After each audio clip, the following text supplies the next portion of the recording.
Hey up photo pips, welcome back to the channel and part 2 of my Iceland adventure. Now I just want you to take a quick look at this clip as I narrate through. So from the road I could actually see a waterfall in the distance, and thinking about it, I'm thinking, hang on, that is seljalandsfoss. So I said to the tour guide, excuse me, is that seljalandsfoss? And he went, yes, that is seljalandsfoss, and we'll be turning back there later on the way back. So you think, okay, nice, but it gets dark about 4:30, 5 o'clock here in Iceland, so then obviously I started to feel a little bit concerned. Then the worst thing I saw was a bus turning left into seljalandsfoss and other buses driving down towards it, and I'm just like, where are they going? Where are they going? Why are we carrying on? So I just want to fast forward the whole film, roughly around 8 hours. This is what happened when we returned at seljalandsfoss.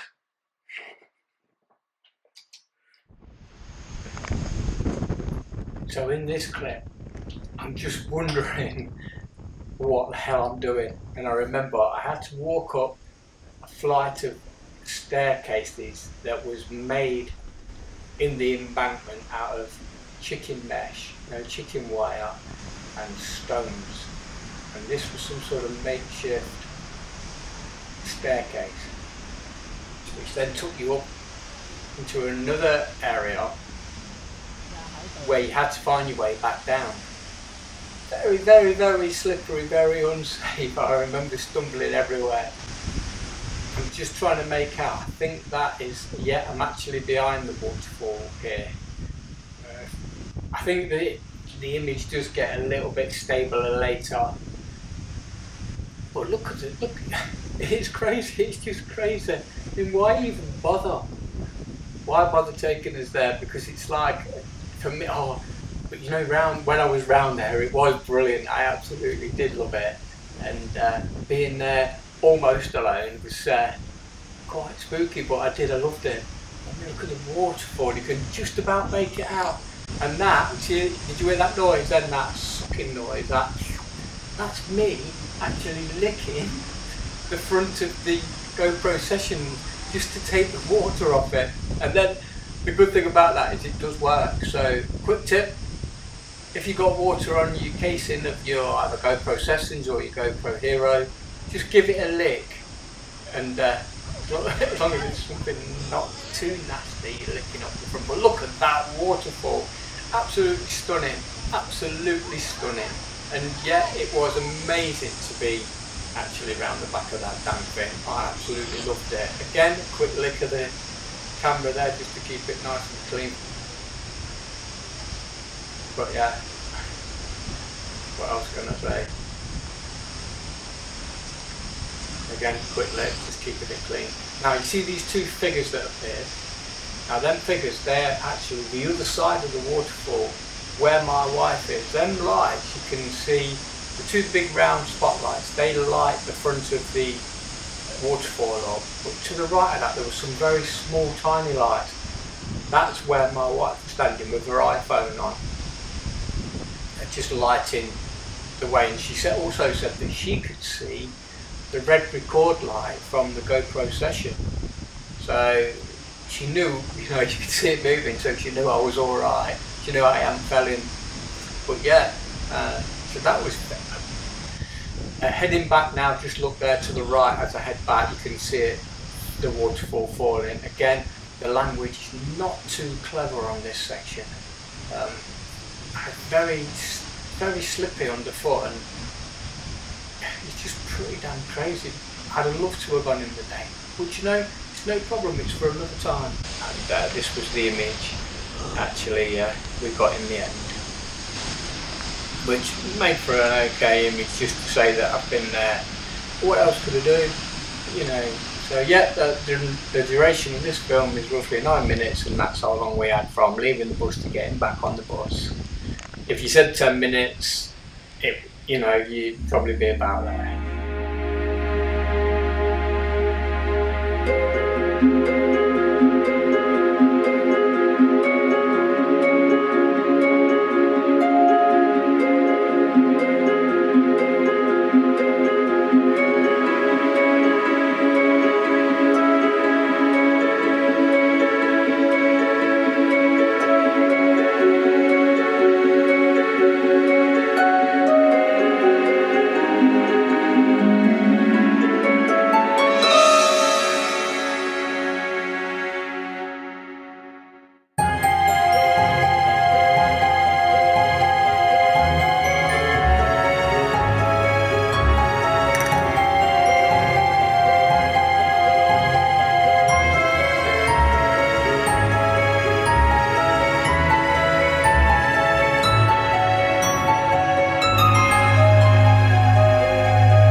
I absolutely loved it.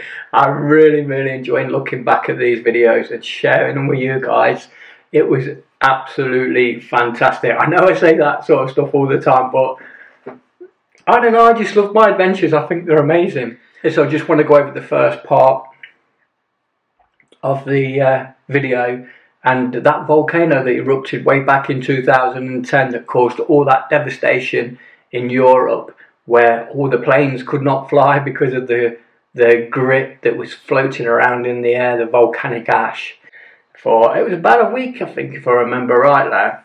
It's hard to believe it was 7 years ago, even now. But apparently 2 years on, in 2012, the devastation was completely gone. You'd have never known it had erupted. So yeah, that's Eyjafjallajokull. Now the two L's at the end of the name of the volcano, they are ticks. Now the only other sort of language I could compare it to was Klingon. I mean, what other else language do you know that has clicks and ticks in it? Maybe you do, but I really don't. So it's very, very similar to Klingon. So yeah, that's Eyjafjallajokull.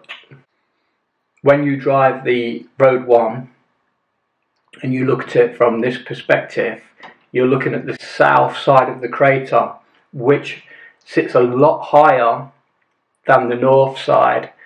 So that basically protected the whole of the south side of the island, because everything that was spilling out, like the lava flows and all the chunky bits of rock and magma, they all flowed towards the north, because the south was acting as a barricade, because it was a lot higher, which basically saved the south side of the island. So yeah, that's Eyjafjallajokull, and that was in between the two waterfalls. So we had seljalandsfoss, which obviously we drove by, we went back at night, and then we had skogafoss, which honestly was amazing, but again, just not enough time. But for another video, guys, don't worry, my rant is coming, but absolutely stunning. Could you imagine just having an hour there? Absolutely stunning. Full of people, you know, it's a little bit of cloning and content aware feel going off on this image. And then just at the end there, as we left as we left Skogafoss, this weird cloud was just hovering over the mountain, and I had to take this from the bus. It just appeared. It was really weird. It's like a UFO. But I suppose there's a lot of that sort of thing out there, because the climate changes so quickly and you don't know what's going off in them volcanoes. It's crazy. But yeah, that's it for this part. We're going to move on. From here we went on to Jokulsarlon Glacier Lagoon.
amazing is that Hvannadalshnukur, which is the highest point in Iceland, which was the panorama shots. It was great the fact that we stopped off at that twisted steel. Now that was the remnants of a bridge that was once there and damaged by the double glacier.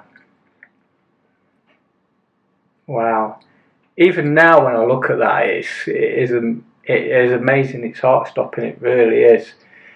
To think that all that land there where we stood was once ice. And that is basically what's left, a creeping glacier that's doubled, it's creeping down both sides. Looks like climate is changing.